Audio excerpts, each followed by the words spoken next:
I was merely a server handing coffee to a reserved billionaire, but as I spattered his sleeve, I noticed something that turned my blood cold. "You identical to my mother's." I murmured, "Sir, my mother bears a tattoo identical to yours." He instantly crumpled to his knees. Can you imagine having your world ripped apart in an instant? One spilled coffee and suddenly everything I thought I knew was a lie, built on a betrayal so deep it still makes my blood run cold. What would you do if you discovered your quiet, ordinary existence was just a carefully constructed facade? I can still see that morning as clear as day. My name is Tristan Ward, I'm 32, and back then I was just a waiter at a small, cozy cafe called Harbor Light, right by the Seattle harbor. The salty sea breeze would sneak through the windows every time a ship docked, a constant reminder of the simple life I led. Wake up, brew coffee, serve customers, then head home to my mom, Renee. No grand dreams, just enough to keep her happy and the bills paid. My mom, she was everything. She raised me alone, her hands calloused from years of laundry work. I never really asked about my father. She'd just say he left long ago and I learned to accept it. But sometimes I'd catch myself staring at the tattoo on her wrist. 2 interlocking rings, a symbol of a broken promise, I always thought. It made me wonder if her life had once held something more beautiful, something more. That day, the Seattle sky was its usual moody gray, a light drizzle making the streets glisten. The cafe was bustling, a symphony of laughter, coffee grinders, and the rich, intoxicating scent of roasted beans. I was just polishing the last few cups when the door chimed. Leonard Baxter. Right on time as always. He was our most loyal customer, always at the corner table staring out at Elliott Bay, nursing a black coffee, no sugar, nothing else. Just watching the world like he was carrying its weight on his shoulders. Of course, everyone in Seattle knew Leonard Baxter, the Titan, owner of Baxter Arms, a massive empire in defense and energy. The press called him the Man of Steel, cold, reserved, never one for small talk. He was pushing 70 with snow-white hair and a face etched with decades of power. Always in a sharp black suit, yet, he always seemed so lonely, as if all his wealth couldn't fill some gaping void inside him. I used to wonder why a man like that chose our little cafe over some fancy joint. Maybe it was the quiet, or maybe just the bitter, hand-brewed coffee we made. Either way, I always served him carefully, never daring to pry. Just a respectful nod. I brewed his usual, a medium roast Ethiopian, pouring the hot water slowly, watching the wisps of steam rise. Just another ordinary day, I thought. I carried the tray through the crowded room, weaving past loud voices and jokes about the Seattle weather. And then, it happened.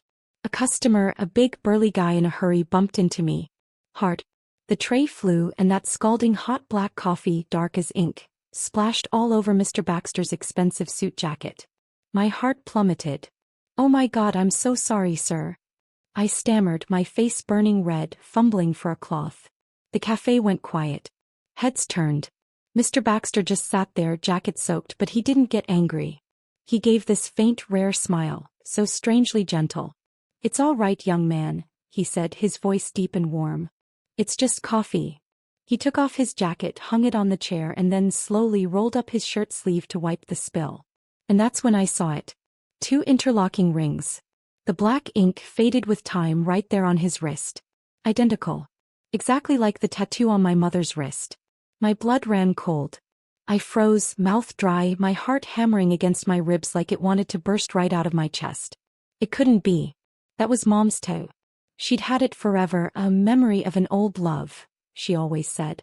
I'd never seen anyone else with it. The tattoo? I whispered, my voice barely a tremor. It's just like my mother's. Mr. Baxter stopped. His eyes widened. The color drained from his face, from calm to profound shock, like he'd been stabbed. His hand trembled.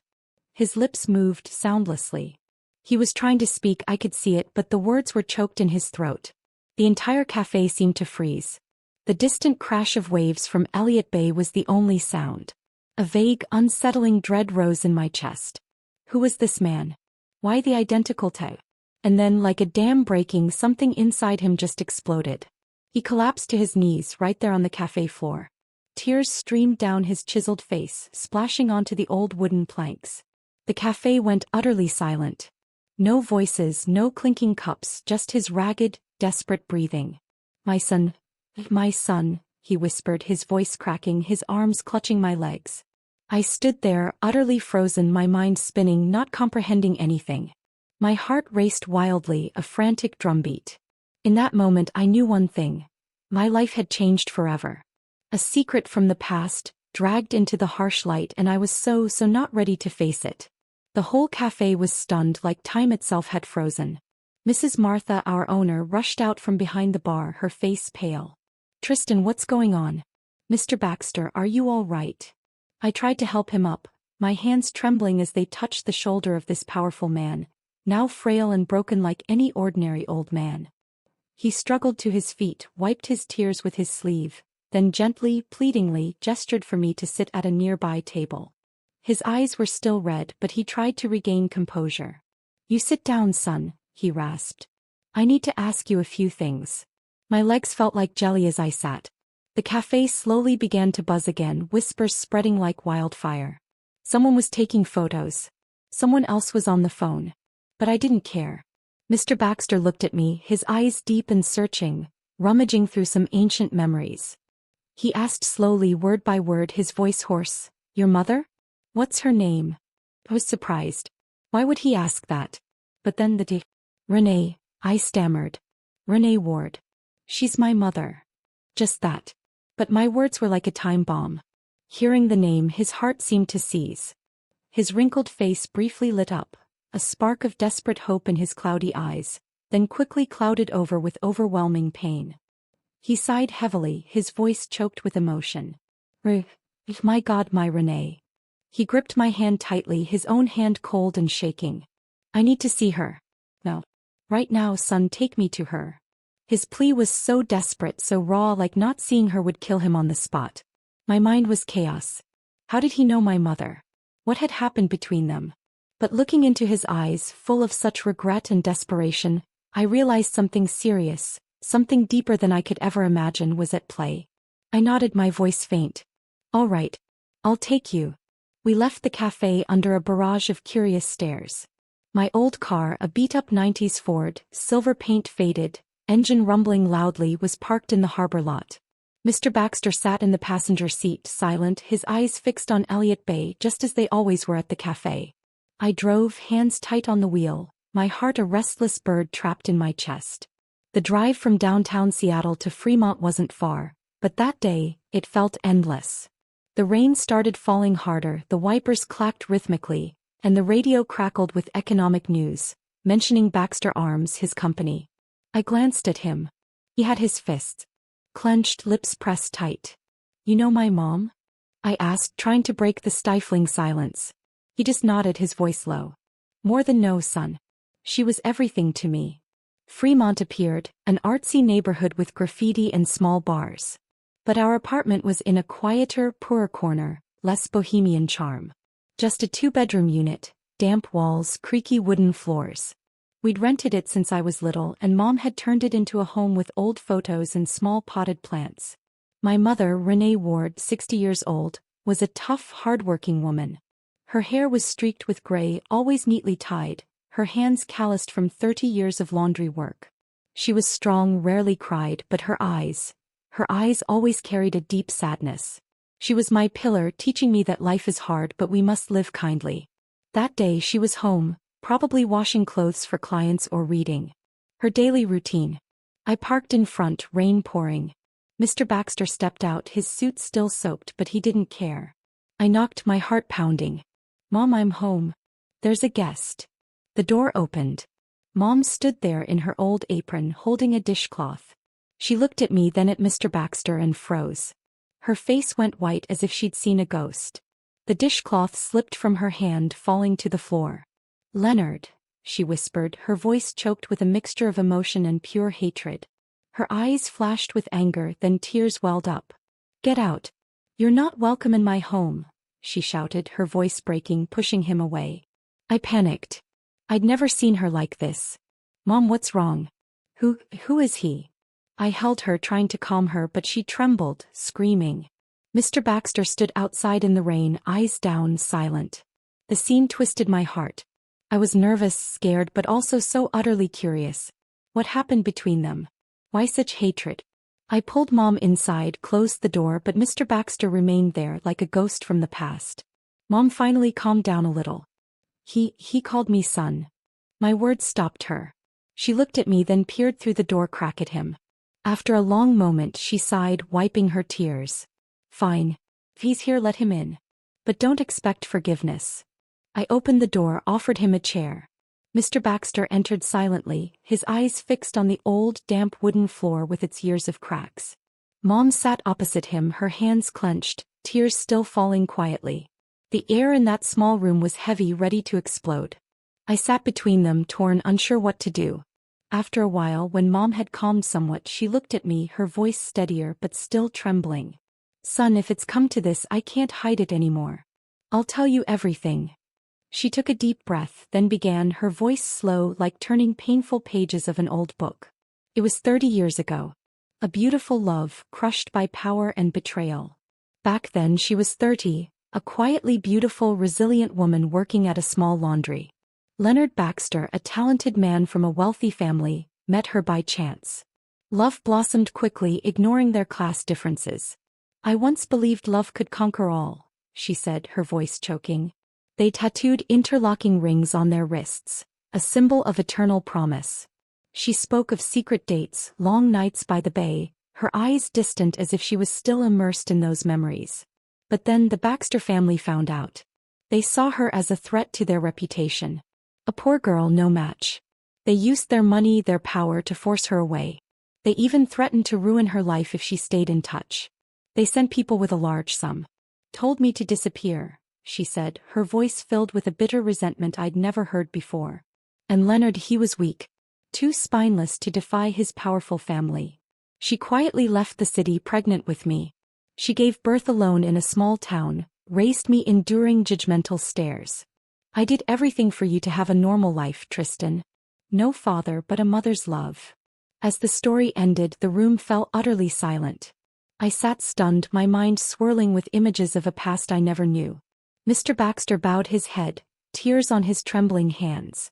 He looked up, his voice raw. Renee, I'm sorry. I just want to reclaim my son. To fix everything. But Renee stood, turned away, her voice cold. One apology doesn't erase 30 years of silence, Leonard. You chose family and power. Now leave. She opened the door. Rain and wind rushed in, chilling the room. He stepped out into the Seattle night, shoulders hunched like a lonely old man. I stood at the threshold, rain splashing my face, my heart torn. Should I run after this regretful father? Or stay with the wounded mother who was my entire world? My heart pounded, anxious for what was coming. My life, my entire world, was now pure chaos. In the days that followed, everything felt like a prolonged, terrible dream. I went back to Harbor Light, brewing coffee and serving customers, but my mind kept drifting back to that evening. My mother, after revealing her past, would sit silently by the window, gazing at the damp Fremont streets. She spoke less. Sometimes I'd catch her staring at the tattoo on her wrist, caressing it as if cradling a painful memory. I wanted to ask more, so much more, but I feared reopening those old, gaping wounds. And Mr. Baxter, my father, though I wasn't ready to call him that yet, didn't vanish as I expected.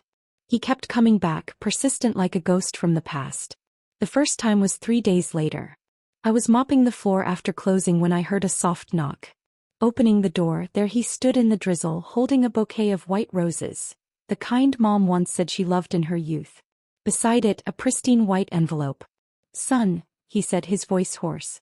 I brought this for Renee. I shook my head, my heart heavy. My mom doesn't want to see you, sir. She said she needs time. He didn't get angry, just nodded sadly and handed me the flowers and letter. Please give them to her. And tell her I'm sorry. He turned and walked slowly into the rain, his shoulders slumped as if carrying the weight of the world.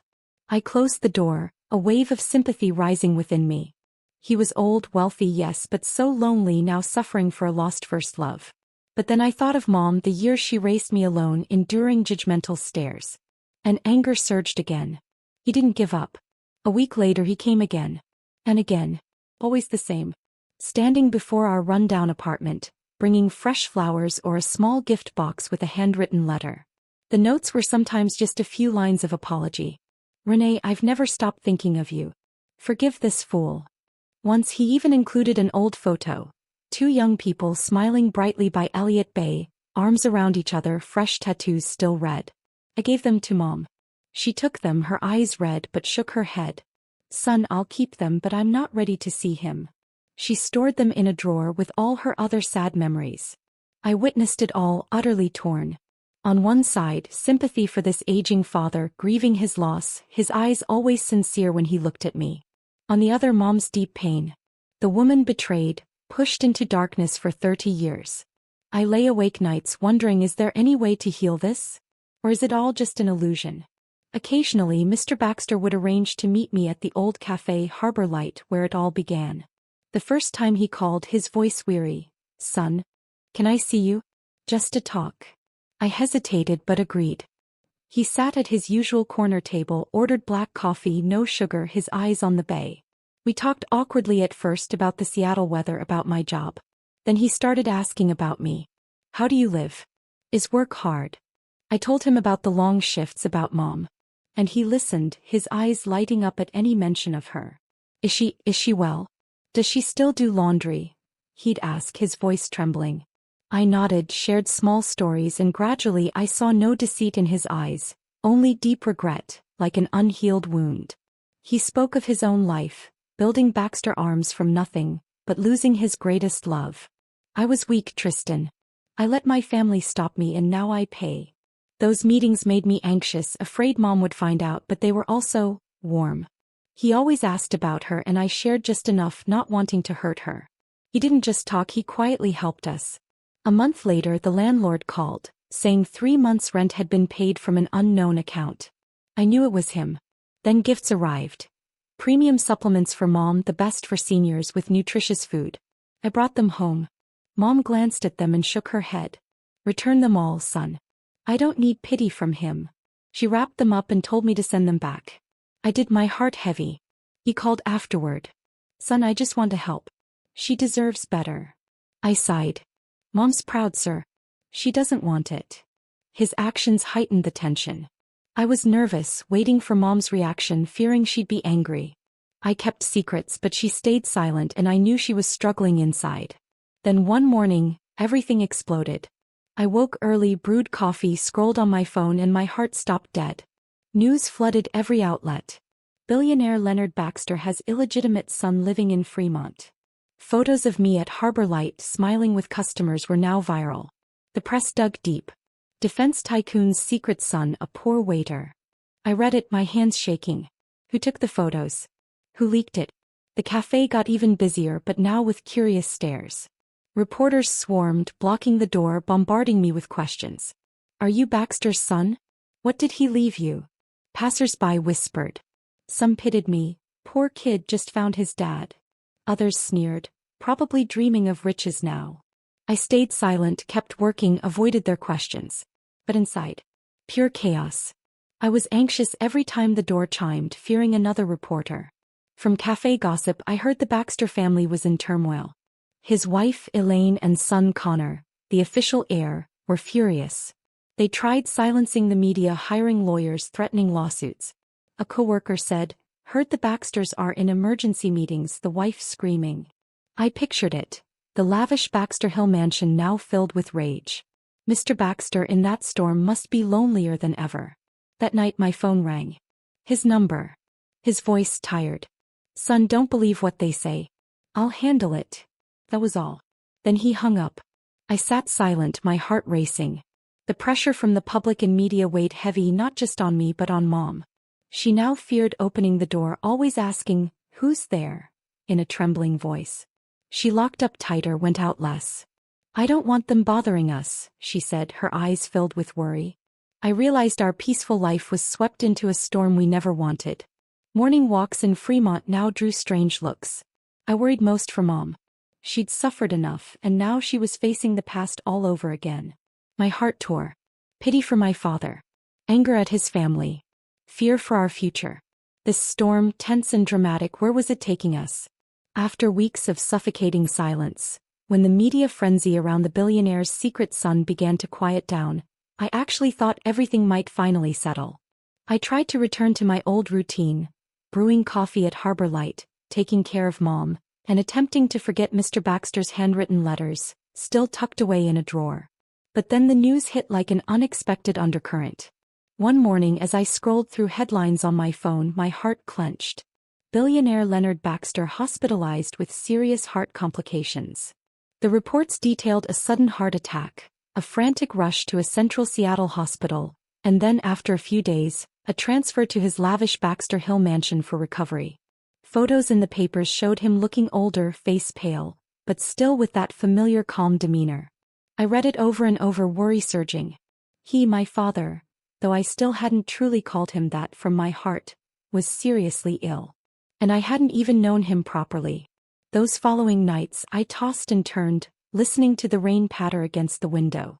I couldn't stop thinking about him. He had persistently apologized, sent letters, helped quietly, even though Mom returned everything. He was alone in his empire, and now illness threatened to claim him. I was torn. Would visiting him betray Mom? What would she think if she knew? But in the end, compassion won. I didn't go for status or rumors. Those meant nothing to me. I went out of pity for an aging father fighting alone amid power and isolation. The next morning I called the cafe, took a half day off, bought a simple bouquet of white daisies, unpretentious, just flowers, and drove my old clunker up the road. It was a gloomy afternoon, the Seattle sky a heavy gray, fog enveloping everything like a veil. I drove the steep, winding roads to Baxter Hill, an elite enclave where massive mansions hid behind high fences and dense trees. My Ford rumbled awkwardly among gleaming luxury cars. My heart pounded as I reached the gate, a massive iron structure with cameras and uniformed guards. I stopped, rolled down the window, my voice slightly shaking. I'm here to visit Mr. Leonard Baxter. My name is Tristan Ward. The guard eyed me suspiciously, scanning me from head to toe. A man in an old jacket driving a cheap car. Do you have an appointment? This isn't a place just anyone enters. They checked my ID, made a call, and I waited anxiously, sweat beading despite the cold. Suddenly, from an upstairs window of the mansion, Mr. Baxter appeared, weakly waving. The guards reluctantly opened the gate. Go in, one said curtly, but don't stay long. The mansion was vast, shrouded in an oppressive silence. The sprawling gardens featured stone statues and artificial ponds, but the air felt tomb-like. I parked, climbed the marble steps, my heart racing faster with every click of my shoes. The butler opened the door and led me to the living room, a luxurious space with plush leather chairs, priceless wall art, and a crackling fireplace. Mr. Baxter lay on a chaise near the window, his face pale, an oxygen tube beside him. But he still maintained his calm poise, as if this illness were trivial. Seeing me, his eyes lit up slightly, a rare warmth spreading across his face. Son, he whispered, his voice weak but joyful. You came. I sat beside him, placing the flowers on the table, my hands trembling a bit. Dad, I murmured, the word feeling both foreign and utterly right. How are you? I heard the news and got worried. He grasped my hand, cold but firm. I'm fine, son. Just an old heart. You coming? That's enough. We talked all afternoon. He spoke of his youth, building Baxter Arms from a small garage into a defense and energy empire. I sacrificed much, Tristan. But no. I only regret not having you by my side. I told him about Mom, our simple life in Fremont, and he listened, his eyes misty with emotion. I helped him take his medicine, brewed him hot tea, and read a few pages from his favorite book, an old novel about the sea. Time passed slowly, but it was strangely warm. As dusk fell and the fog thickened, I stood to say goodbye. I'll come back, I promised, my heart full of mixed emotions. I was anxious, stepping into his world, but fearful too, knowing this was just the beginning. On my way out, in the grand foyer with its polished stone floor and sparkling crystal chandelier, I unexpectedly ran into them. Elaine Baxter, 58, Mr. Baxter's wife, entered through the main door in a power suit, her hair in a tight bun, her face sharp as a blade. She was calculating, always controlling the family and Baxter Corporation. The press called her the Iron Queen. Beside her was Connor Baxter, 33, their only son, the official heir. Connor was tall, in an expensive suit, but with arrogant, condescending eyes, living in a bubble of status and fame. He looked down on anyone not in his class as if the world revolved around him. Elaine paused briefly upon seeing me, her eyes flashing surprise, then quickly turning to contempt. She lifted her chin, her voice ice cold. Well, if it isn't the illegitimate child himself. Bolt. Daring to set foot in the Baxter home. Her words echoed in the vast foyer, dripping with insult. Connor, beside her, burst into loud, deliberately echoing laughter, his voice sharp and humiliating. How ridiculous! A waiter like you thinks you have the right to walk in here? Or do you believe a few tabloid rumors can make you family? They continued mocking. Elaine's voice rose. Know your place, young man. Don't think a few apology letters from him let you worm into the Baxter family. We don't welcome opportunists. Connor stepped closer, subtly shoving my shoulder to push me aside. A challenging, disdainful gesture as if I were trash. My heart pounded, anger rising. But I stayed calm. I stood straight, my eyes steady on them. I don't need to join this family, I said, my voice low and firm, not loud, but strong enough to cut through their disdain. I just came to visit a sick man. My father. They froze. Elaine's mouth gaped. Connor's face flushed with rage. I bowed politely, turned and walked away amid the tension. My footsteps echoed on the stone floor, anxious like war drums. Stepping out the gate, rain began to fall. I looked back at the mansion, shrouded in fog, realizing the real confrontation with the Baxter family had just begun. They wouldn't stop and I had to prepare. After that brief illness at the mansion, Mr. Baxter's health seemed to deteriorate day by day. I kept in touch with him through short phone calls, his voice growing increasingly frail. He spoke of recurring heart attacks, doctors advising complete rest. But then just a few weeks later, bad news struck. He was hospitalized again in critical condition. The media covered it extensively. Billionaire Leonard Baxter near death from severe heart failure. Doctors advised the family to prepare for the worst. Those words spread quickly, sparking a wave of noisy speculation in the press. People buzzed about Baxter Arms' massive inheritance, the heir and, of course, the illegitimate son, me. I read the news with a heavy heart, not for the fortune but for him. The father I had just found now lying in a hospital bed fighting death. I ignored the rumors and curious stares at Harbor Light.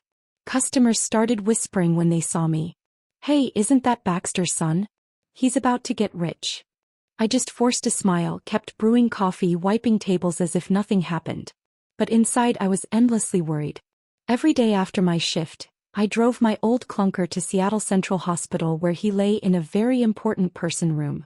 A large space filled with beeping medical machines. I sat by his bed holding his hand, feeling an ice-cold pulse, faint. Mr. Baxter weakened gradually, his face gaunt, his hair whiter. But whenever he saw me, his eyes lit up a bit like a final spark of hope. Son, you came, he'd whisper, his voice breaking. I'd read him a few pages, usually old novels about the sea and life, which he loved. Keep going, son, he'd say, eyes closed but smiling. Those moments warmed my heart but also made me anxious, fearing each visit might be the last. In stark contrast, Elaine and Connor only made brief, superficial appearances. I saw them a few times, entering the room with forced expressions. Elaine a stiff smile. Connor bowing politely but his eyes full of contempt. They asked superficial questions. How's Dad? What did the doctor say? Then they left quickly as if just going through the motions. Several times, catching me there, they only gave me cold glances, suppressing their anger, not wanting to cause a scene in front of Mr. Baxter. I clearly felt the hostility. Elaine clutching her purse tightly. Connor clenching his fists as if holding back rage. They feared he was lucid. Feared he'd say something about me. I didn't care. I focused on him. But anger surged inside. How could they be so indifferent? He was their husband, their father. Their visits made the room's atmosphere heavier, and I waited anxiously, knowing if he passed, everything would explode. The press started spreading wild rumors. Illegitimate son could overturn Baxter Arm inheritance. They dug into the past, interviewed insiders, speculated about the will.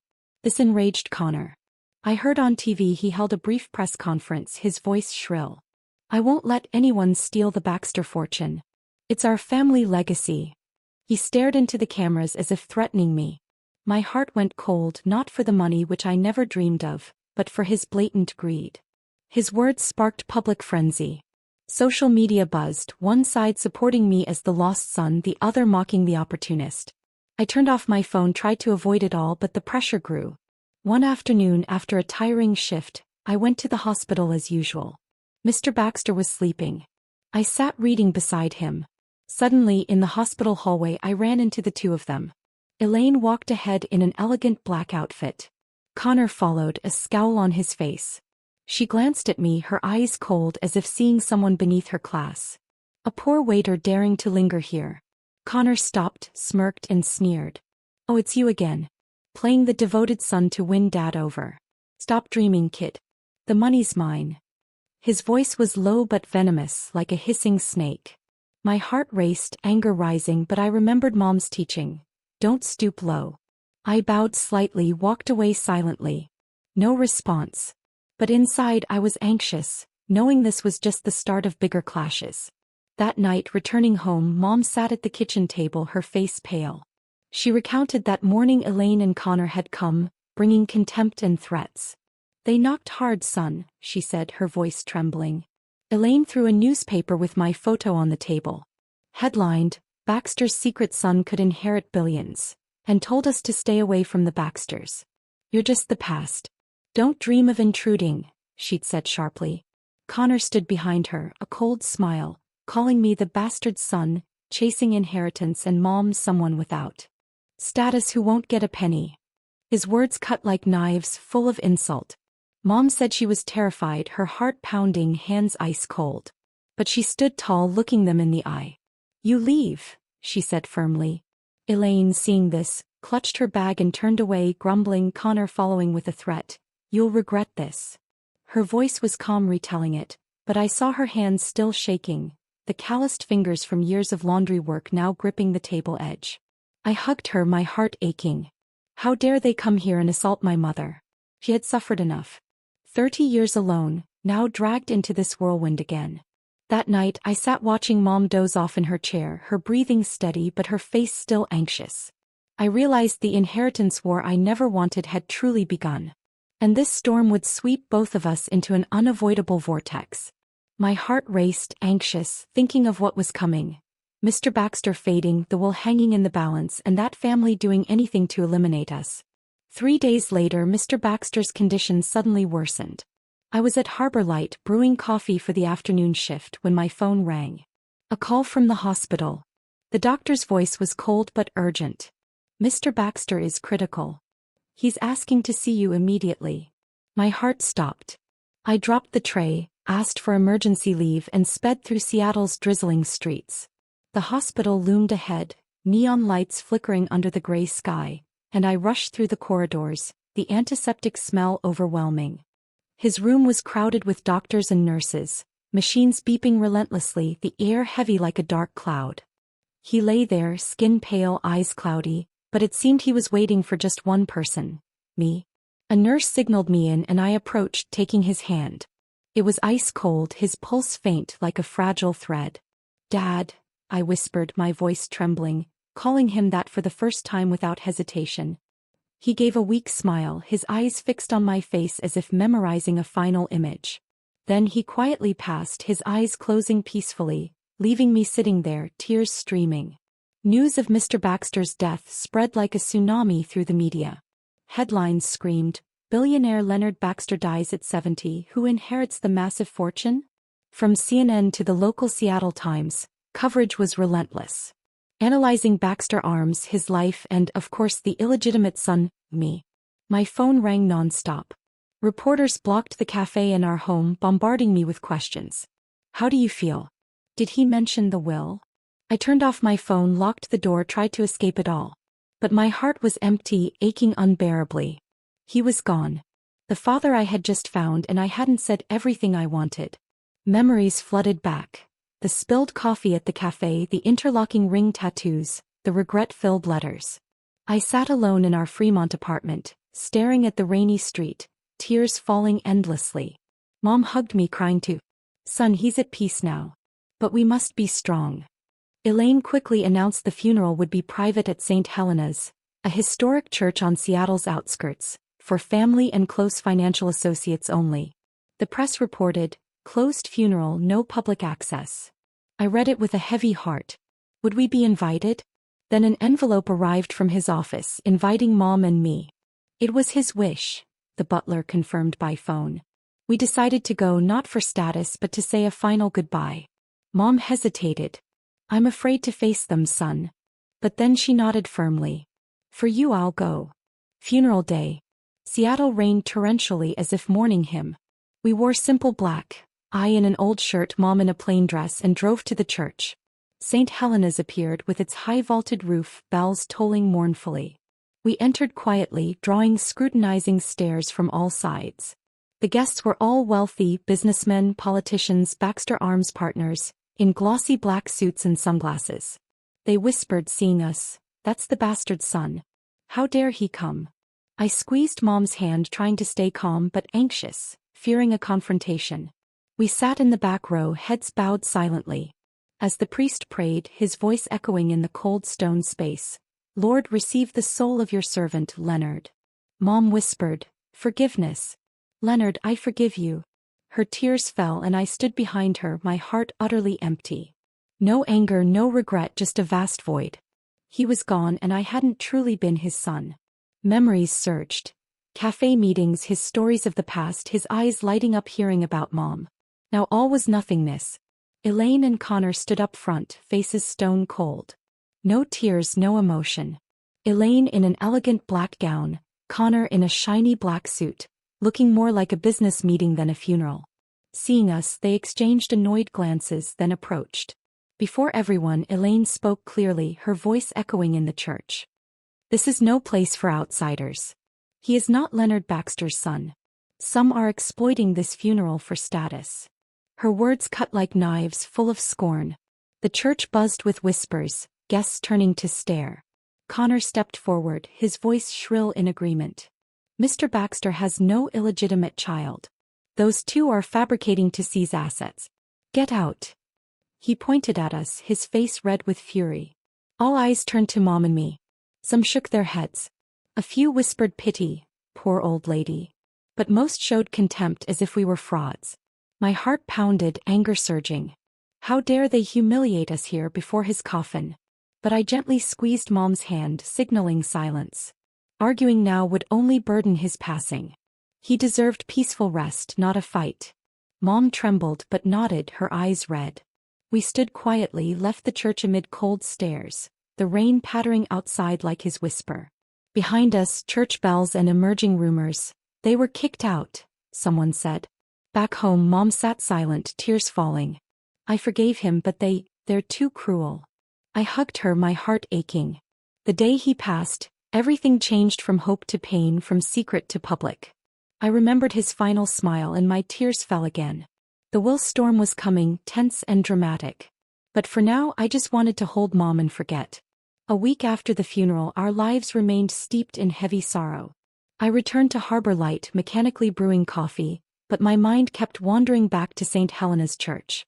The whispers, the contemptuous stares, Elaine and Connor's insults.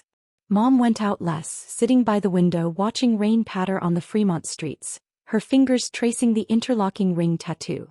She tried to be strong, but I saw her weakening, skipping meals, suffering sleepless nights. I worried for her, for myself, and for what was coming. The press wouldn't let go. Billionaire Baxter's will. Who inherits the empire? They speculated wildly, and each headline made my heart pound. I never thought of money. I just wanted to know what he thought of us in his final days. One morning, the phone rang in our small apartment. I was making tea for Mom, holding a steaming kettle, when an unknown number appeared. I answered, my voice shaky. "Hello." A middle-aged man's voice, polite but serious. "Hello, Tristan Ward. This is Miller and Green, Mr. Leonard Baxter's personal attorneys. We invite you and Mrs. Renee Ward to the will reading this afternoon." My heart tightened, anxiety surging. "Well," the word was like a ticking bomb. I stammered, "Yes, we'll be there." Hanging up, I turned to Mom at the table, my eyes wide. "Who was it, son?" I explained slowly, and she shook her head immediately. "I'm not going. I don't care what he left. It's all the past." I understood her pain. 30 years pushed aside, now dragged into power games. She was afraid. Afraid of facing Elaine and Connor. Afraid of rumors. But I persuaded her, sitting beside her, holding her hand. Mom, I don't want money either. But I want to know what Dad thought in his last days. He regretted it. He tried. Let's go to say goodbye one last time. She looked at me for a long moment, tears on her wrinkled cheeks. She sighed.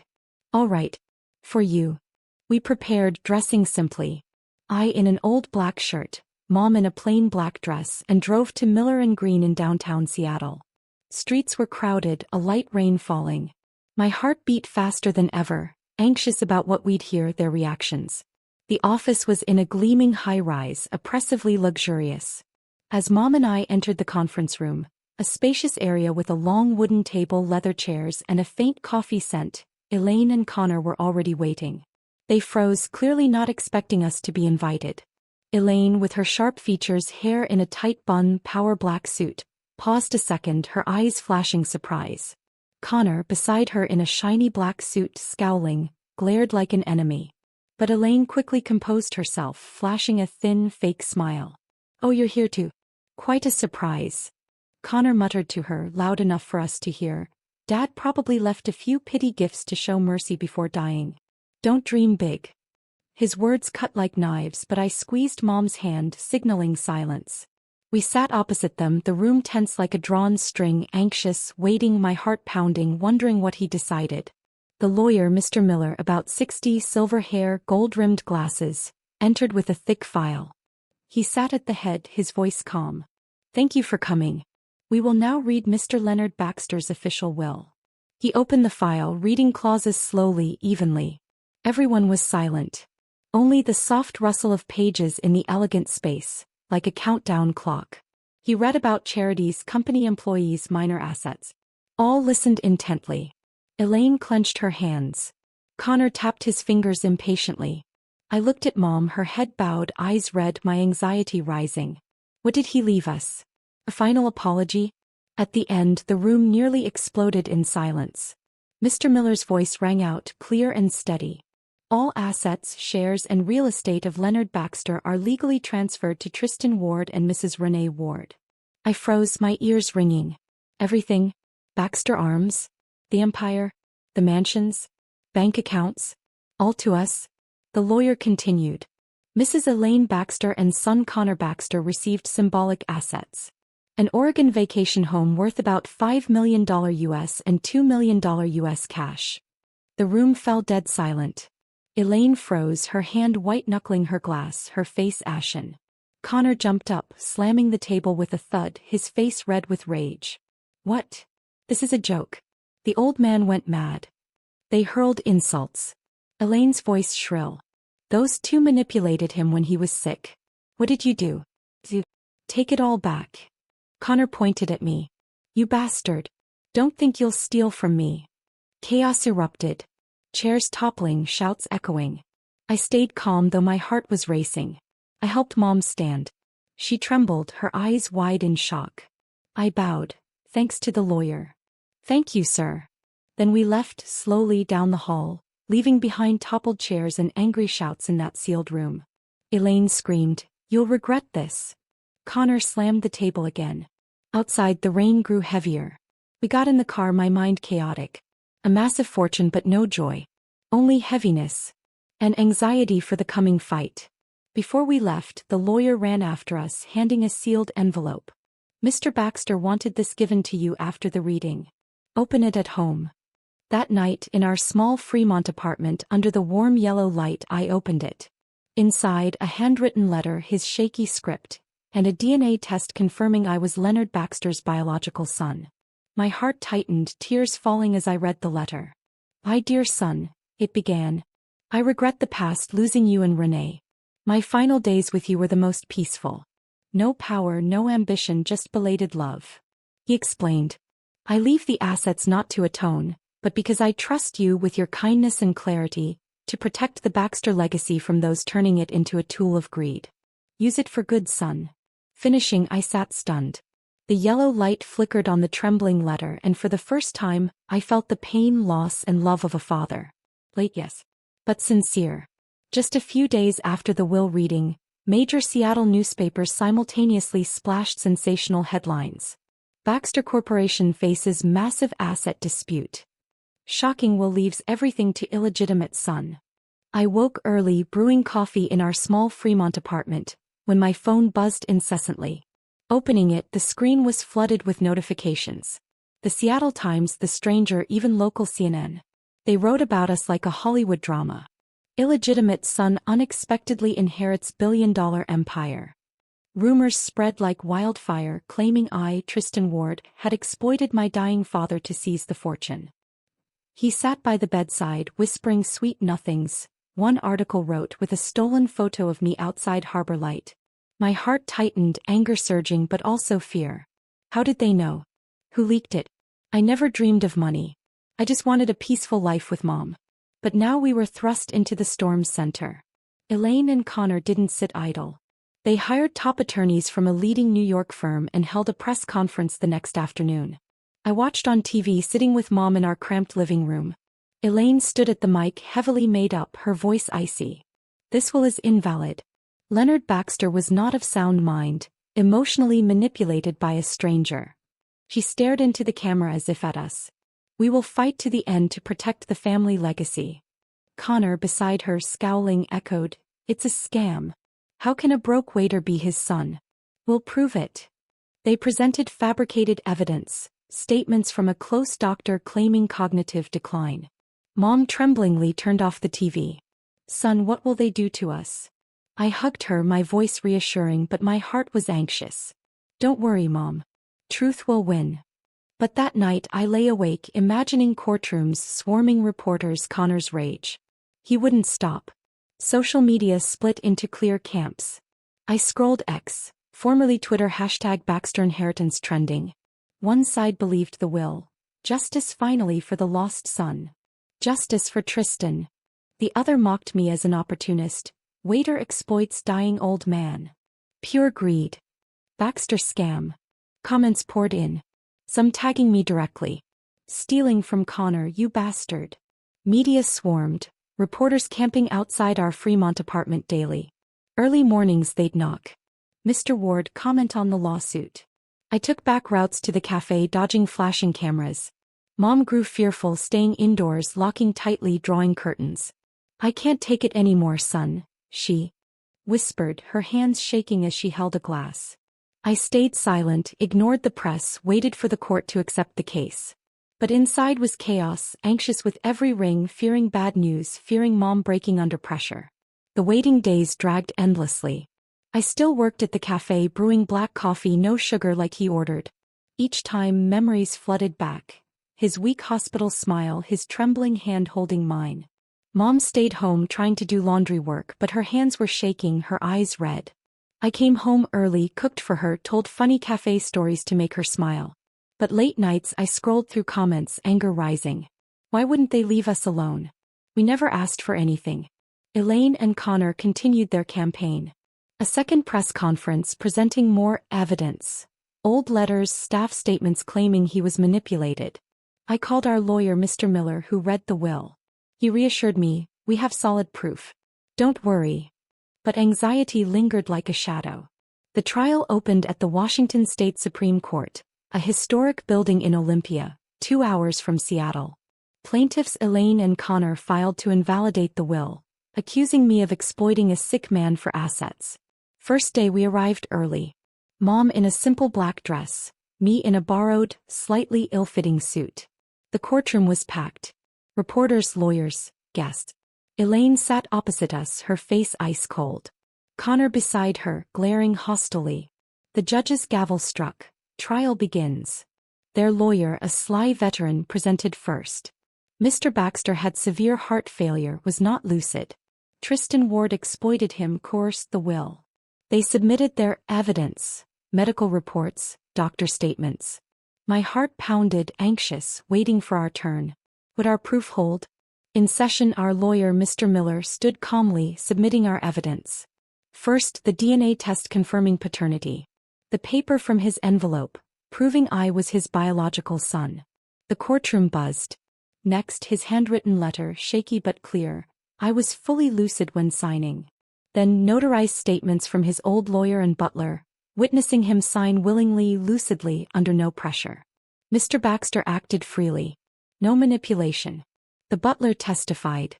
Elaine tried to stay composed, her face paling, hands clenched. Connor kept interrupting, shouting, "All staged. Fake." He stood pointing at me. "You bribed them." The judge warned him, but Connor fumed. The court verified signatures, fingerprints, audio of the signing day, all matched, flawless. Their lawyer tried rebutting, but the evidence was overwhelming. Trial days dragged, tense every second. I sat with Mom, her hand ice cold. Reporters outside waited. Flashes constant. Elaine testified, fake crying. He was deceived. But the court dismissed it. When the verdict was announced, the panel officially upheld the will's legality and Tristan Ward's inheritance rights. The courtroom fell silent. Time frozen. I exhaled. No joy, just pure, profound relief. Connor jumped up, yelling, "No. This is a joke." Then he lunged at me, his face red, his fist raised. Security tackled him, dragged him out. Elaine panicked, screaming, "Connor. My son." She sobbed, but her eyes were furious. I stood still, no reaction. My eyes were more sad than angry, watching them led away. Connor struggling. Elaine collapsing. I felt no victory, no joy, just an aching emptiness. Why did it have to be like this? He just wanted fairness, but they turned it into a war. Mom squeezed my hand. "Son, we won." But won what? "We just wanted peace." Leaving, the reporters swarmed, flashing lenses. They bombarded me. "How do you feel? What about Baxter Arms?" I stopped, looked at them, my voice brief. "Truth needs no embellishment. It just needs time to be seen." Then I helped Mom to the car, drove back to Fremont in the rain, my heart still anxious, though victorious. Wounds remained. In the days following the trial, my life felt like the chaotic remnants left after a storm. The press still wouldn't leave us alone. Sensational headlines like, "Illegitimate son wins lawsuit. Who owns the Baxter empire now?" With photos of Mom and me leaving the courthouse, weary faces under the rain. Reporters still camped outside, calling relentlessly, but I turned off my phone, locked the door, trying to carve out space for us to breathe. Mom, after months of turmoil, was weaker than ever. She sat at the kitchen table, holding Mr. Baxter's letter, tracing the shaky handwriting. "Son, what will we do with all this?" she asked, her voice soft but full of worry. I looked at her, my heart aching. We never dreamed of wealth. We just wanted peace. But now this massive fortune felt like a burden, a heavy reminder of so many losses. I decided we had to leave noisy Seattle, where every glance carried rumors, where memories of him, the courtroom, the insults, remained fresh. I began arranging everything. Hired lawyers to handle the inheritance paperwork. Sold most non-essential assets. The Baxter Hill mansion, downtown properties, minor shares, keeping only enough for a comfortable, not extravagant living. Sale proceeds went into a separate fund, untouched unless absolutely needed. Mom initially resisted. "Son, we're used to here." But I persuaded her. "Seattle is the past now. We need a new place where no one knows who we are." She nodded, her eyes red. "All right." We chose Port Townsend, a small coastal town on the Olympic Peninsula, 2 hours by ferry from Seattle. Peaceful, with sparkling Puget Sound, lush pine forests and salty sea breezes. I bought a modest house on a slope overlooking the sea. Dark wooden roof, old stone walls, a spacious front porch. Not expensive, but the view was breathtaking. Waves lapping, boats drifting, fiery sunsets every evening. We moved in on an autumn morning. Our belongings were just a few boxes, old books, family photos, and his letters. Life gradually returned to peace after months of storms. In those early days, Mom and I cleaned the house, repainted walls white, planted lavender on the porch, her favorite flower from her youth.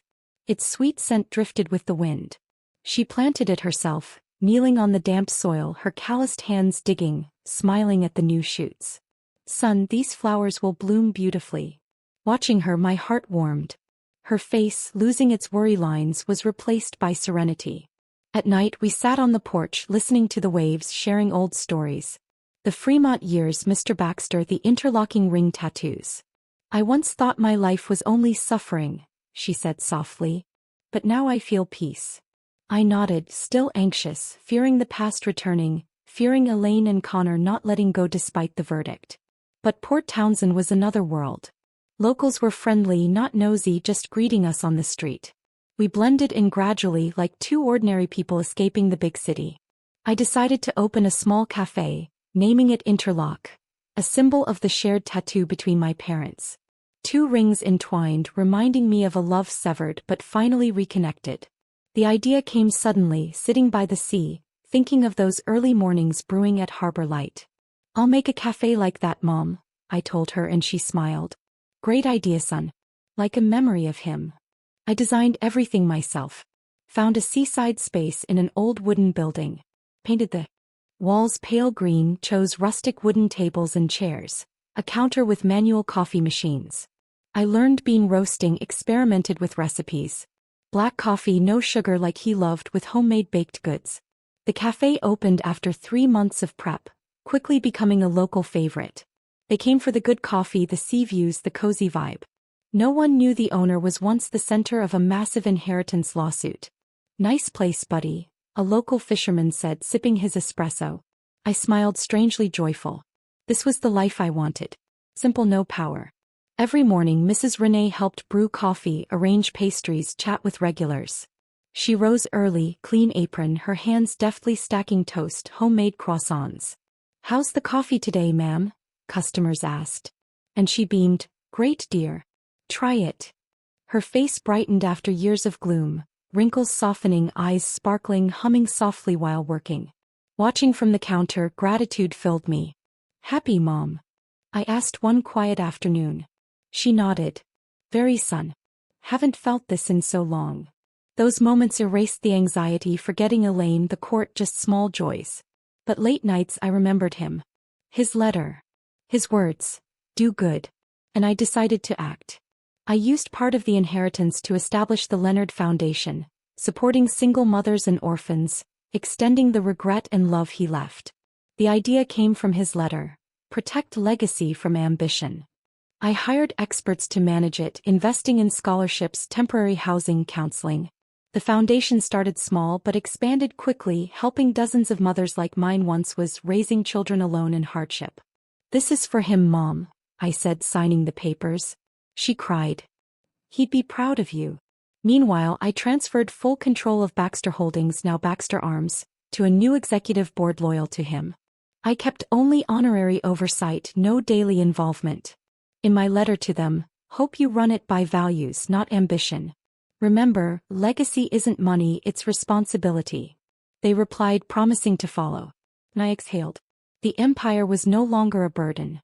Time passed. Interlock grew beloved. More customers, locals and passers-by. I opened small branches around Puget Sound, one in Sequim, one on Bainbridge Island. Keeping the rustic style, handcrafted coffee. Our cafes became not just drink spots, but meeting places for storytelling, sharing. I hired young staff, taught them brewing.